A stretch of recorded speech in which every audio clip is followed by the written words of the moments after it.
लीलावती का परिवार बहुत गरीब था। उसका बेटा अभिजीत और बहू ममता वैष्णो माता के दर्शन करके अपने घर वापस आ रहे थे।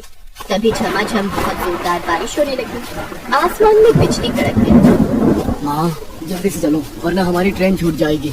हाँ बेटा, माता रानी के दर्शन तो हो ही गए हैं। आने वाली संतान के स्वागत में ऊपर वाले ने बारिश भी बहुत तेज कर दी है। अब जल्दी से हमें घर पहुंचना होगा क्योंकि डिलीवरी किसी भी समय हो सकती है। माँ मैंने तो पहले ही कहा था कि डिलीवरी का वक्त है, अभी इतनी दूर जाना ठीक नहीं है, पर आप लोगों ने मेरी बात मानी ही नहीं। बेटा, पंडित जी ने बताया था कि 8 महीने बाद ही बच्चा पूरी तरीके से माँ के पेट से बाहर आने के लिए तैयार हो जाता है और इस समय अगर माता रानी का आशीर्वाद मिल जाए तो सब कुछ ठीक हो जाता है। हो सकता है हमारी गरीबी भी कम हो जाए आने वाले बच्चे की वजह से। तो इस तरह से बातें करते करते वो लोग स्टेशन पहुँच गए। बारिश रुकने का नाम ही नहीं ले रही थी। ट्रेन 1 घंटा लेट थी। इसी वजह से उन लोगों ने 1 घंटा स्टेशन पर ही बिताया। 1 घंटे बाद ट्रेन आ गई। अम्मा जी सामान उठाना है क्या? अरे नहीं भाई साहब, जब अपनी जिंदगी का भार हम लोग उठा रहे हैं तो ये सामान क्या चीज है? हमारी गरीबी से तो हल्का ही है ये सामान। वाह भाई साहब वाह, कितनी गहरी बात कर डाली आपने। खैर, अभिजीत ने सारा सामान उठाया और ट्रेन में बैठ गया। ट्रेन चलने लगी। काफी घंटे का सफर करने के बाद भी बारिश बंद नहीं हुई। वाह, मुझे लगता है कि हमें बारिश में ही अपने घर तक पहुंचना पड़ेगा। आसमान देखो कितना काला है। उन लोगों को बारिश में यात्रा करने में बहुत अच्छा लग रहा था, लेकिन उन्हें नहीं पता था कि रास्ते में उनके साथ कितनी ढेर सारी कठिनाइयां आने वाली थी। तभी ट्रेन अचानक रास्ते में रुक गई।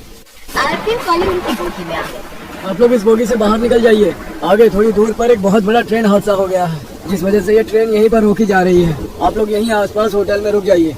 अरे ऐसे कैसे भाई साहब, हमने पूरा टिकट लिया है, यात्रा तो पूरी कराइए। अरे बहन जी, अगर हम लोग ट्रेन चला देंगे और आगे कहीं हमारी ट्रेन का भी एक्सीडेंट हो गया इतनी तेज बारिश में तो क्या होगा? और क्या आप चाहती हैं कि इस ट्रेन में बैठे सभी लोगों की जान चली जाए? अरे माँ, भाई साहब बिल्कुल सही कह रहे हैं, कभी भी कोई बड़ा हादसा हो सकता है। सभी यात्री उस बोगी से बाहर निकलने लगे, लेकिन तभी अचानक ममता का पेट दर्द शुरू हो गया। माँ जी, मुझे लगता है कि वक्त आ गया है। बहुत जोर से पेट में दर्द हो रहा है माँ, मुझे कुछ कीजिए। बेटा, इस बोगी के अंदर तुझे लोग हमें रुकने नहीं देंगे। चल बाहर कोई जगह देखते हैं।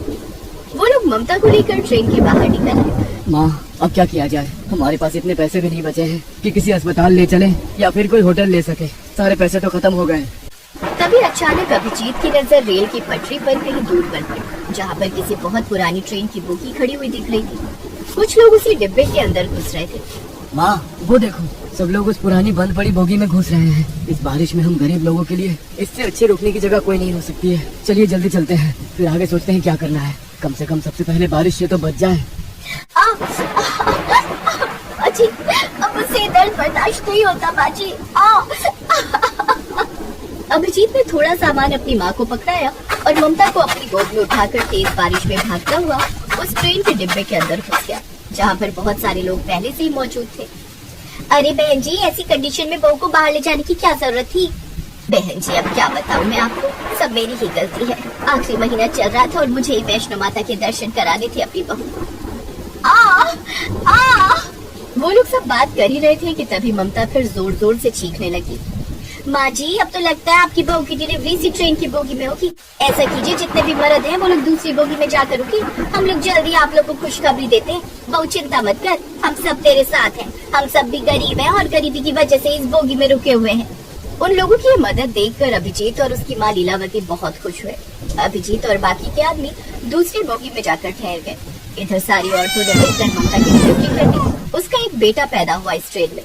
अभिजीत, बधाई हो, तू बाप बन गया। अभिजीत दूसरी बोगी में था। ये सुनकर वो बहुत खुश हुआ और उस बोगी में जितने भी आदमी थे वो भी बहुत खुश हुए। क्या बात है भाई साहब, इस बारिश में हम सारे लोग बहुत परेशान थे। आगे किसी ट्रेन का एक्सीडेंट हो गया है जिससे बहुत सारे लोग डरे हुए थे, लेकिन आपने बाप बनकर एक छोटी सी खुशी हम सारे लोगों को दी है। चलिए चलकर देखते हैं। माँ, क्या हम लोग उस बोगी में आ सकते हैं? हाँ बिल्कुल। अभिजीत के साथ उस बोगी में जितने आदमी थे वो लोग भी अब उस बोगी में आ गए, जहाँ पर ममता ने एक बच्चे को जन्म दिया था। अब आप लोगों को परेशान होने की कोई जरूरत नहीं है। मैं एक अस्पताल में नर्स का काम करती हूँ पिछले 20 सालों से। मेरे पास कुछ दवाइयाँ और इंजेक्शन भी है, मैं लगा देती हूँ बच्चे को। कुछ देर बाद अंधेरा होने लगा और माइक पर किसी ने ऐलान किया, यहाँ पर आसपास जितने भी यात्री रुके हुए हैं वो वहीं पर रुके रहे। क्योंकि बारिश की रफ्तार बढ़ती जा रही है। हमारे आर्मी के जवान आपके पास ही मौजूद है। अगर किसी को भी कोई तकलीफ होगी तो वो उन्हें बचा लेंगे। अब जब तक बारिश बंद नहीं हो जाती, आगे का रास्ता क्लियर नहीं हो जाता, आप सब लोग सुरक्षित रहें। आप सभी को खाना मिलता रहेगा सरकार की तरफ से। तो अब रात को उन लोगों ने उस बंद पड़ी पुरानी ट्रेन की बोगी को ही अपना घर बना लिया। जिनके पास जो भी कंबल और चादर थे, उनसे उन लोगों ने उस बोगी के अंदर ही बिस्तर बना लिया। 3 दिन बीत गए लेकिन अभी तक बारिश बंद नहीं हुई। ये तो अच्छा हुआ कि सरकार की तरफ से हमें खाना मिल रहा है और हमें मुफ्त में रहने की जगह भी मिल गई। माँ जी, सबसे अच्छी बात तो ये है कि हमें यहाँ पर इतने अच्छे अच्छे लोग मिल गए जिन्होंने हमारी मदद की, वरना इतनी तेज बारिश में बहुत कुछ गलत हो सकता था हमारे साथ। सब माता वैष्णो जी की कृपा है बहन जी। आप अपने होने वाले पोते के लिए ही माता वैष्णो के दरबार गई थी और उसके साथ ही कुछ गलत हो जाता, ऐसा तो हो ही नहीं सकता था। अब वो ट्रेन ही उस गरीब परिवार का घर बन चुका था। वहाँ पर जितने भी लोग थे सब एक परिवार की तरह रहने लगे। बहुत सारे लोगों ने मिलकर एक कठिन समय को भी कितना खुशनुमा बना दिया था। करीब 1 हफ्ते तक वो लोग एक साथ एक परिवार की तरह रहे। जब बारिश बंद हुई तब उनकी ट्रेन एक बार फिर से आगे चलने के लिए तैयार हो गई। 1 हफ्ते में ही हम सब एक परिवार की तरह रहने लगे थे। 1 हफ्ते पहले हम लोग एक दूसरे को जानते भी नहीं थे, पर अब बिछड़ते हुए बहुत बुरा लग रहा है।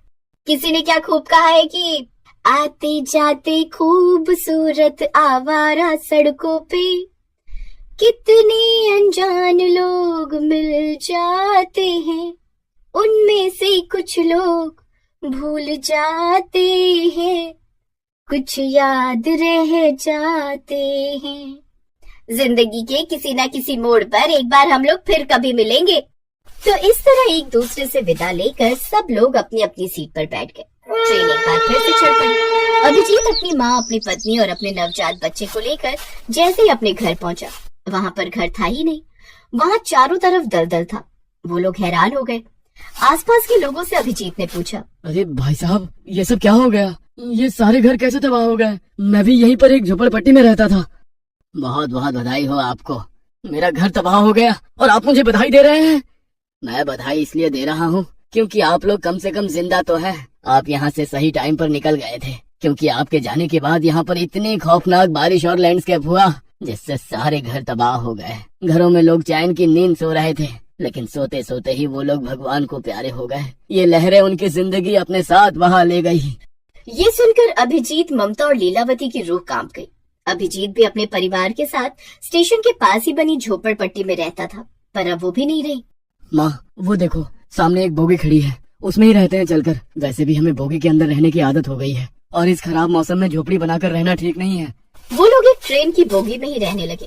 कुछ महीनों बाद सरकार की तरफ से वहाँ पर जितनी झोपड़पट्टियां तबाह हो गई थी, उन सभी लोगों को रहने के लिए पक्का घर दे दिया गया। सरकार ने जो कॉलोनी बनाई थी, उन्हीं कॉलोनी में अभिजीत के परिवार को वही सारे लोग एक बार फिर मिले, जिन्होंने ममता की डिलीवरी में उनका साथ दिया था। हमने आप लोगों से कहा था ना कि एक बार हम लोग फिर से मिलेंगे, और देखो भगवान ने हमें हमेशा के लिए एक जगह ही मिलवा दिया। तो इस तरह से अब वो सारे लोग एक साथ खुशी खुशी पक्के मकान में रहने लगे और मेहनत मजदूरी करके अपनी जिंदगी बिताने लगे। जगदीश कुमार सरकारी स्कूल में बच्चों को पढ़ाते थे। उन्हें लोगों में शिक्षा का अलग जगाने का बहुत शौक था।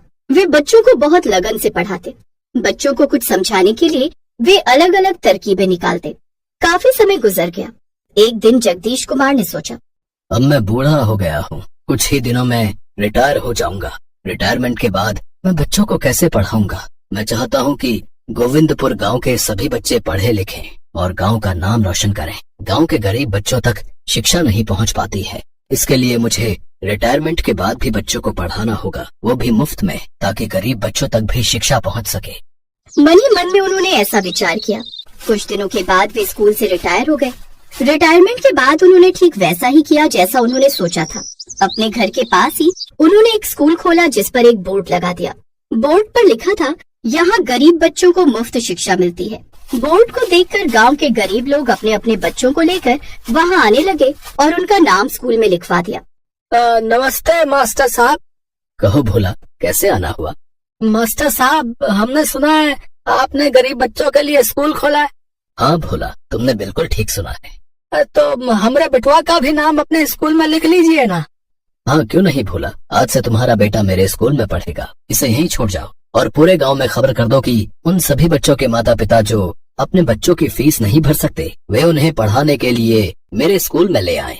अच्छा मास्टर साहब, आपका बहुत बहुत धन्यवाद। भोला पूरे गांव में ये बात कह देता है, जिसके बाद सभी गरीब माता पिता अपने अपने बच्चों को जगदीश कुमार के स्कूल में ले आते हैं।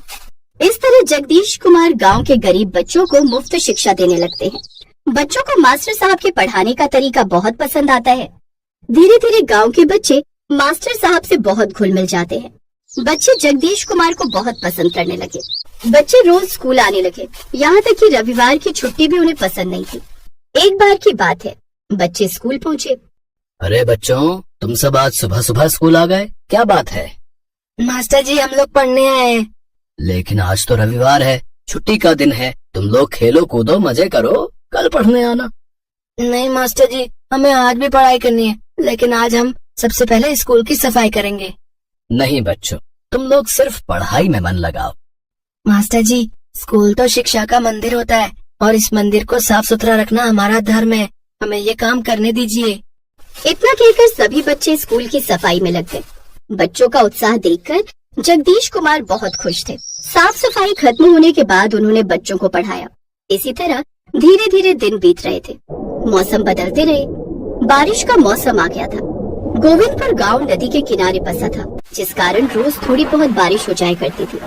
एक दिन बहुत तेज बारिश होने लगी।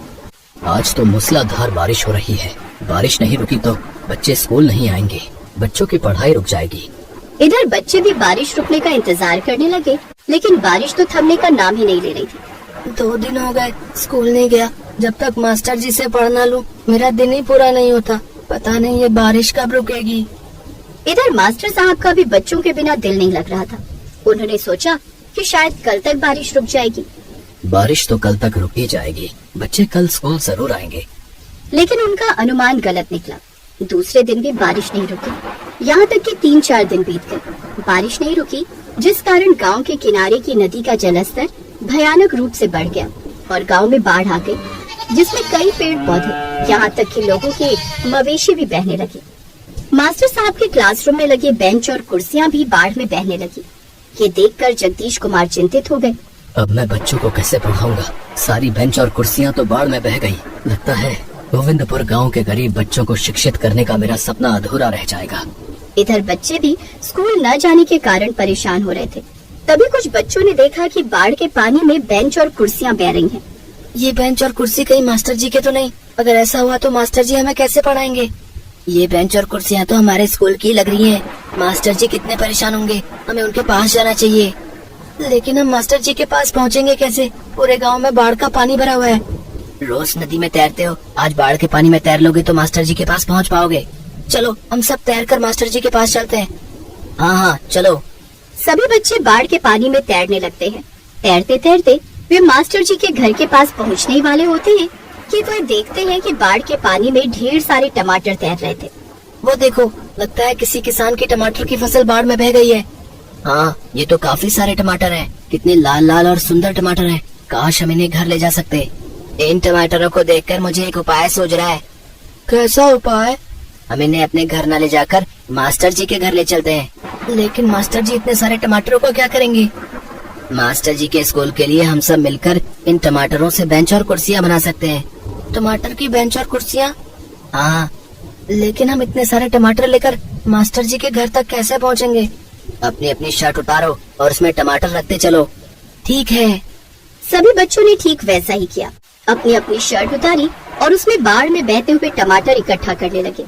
सभी बच्चों ने सारे टमाटर अपने अपने कपड़ों में बांध लिए और तैरते हुए मास्टर जी के पास पहुँचे।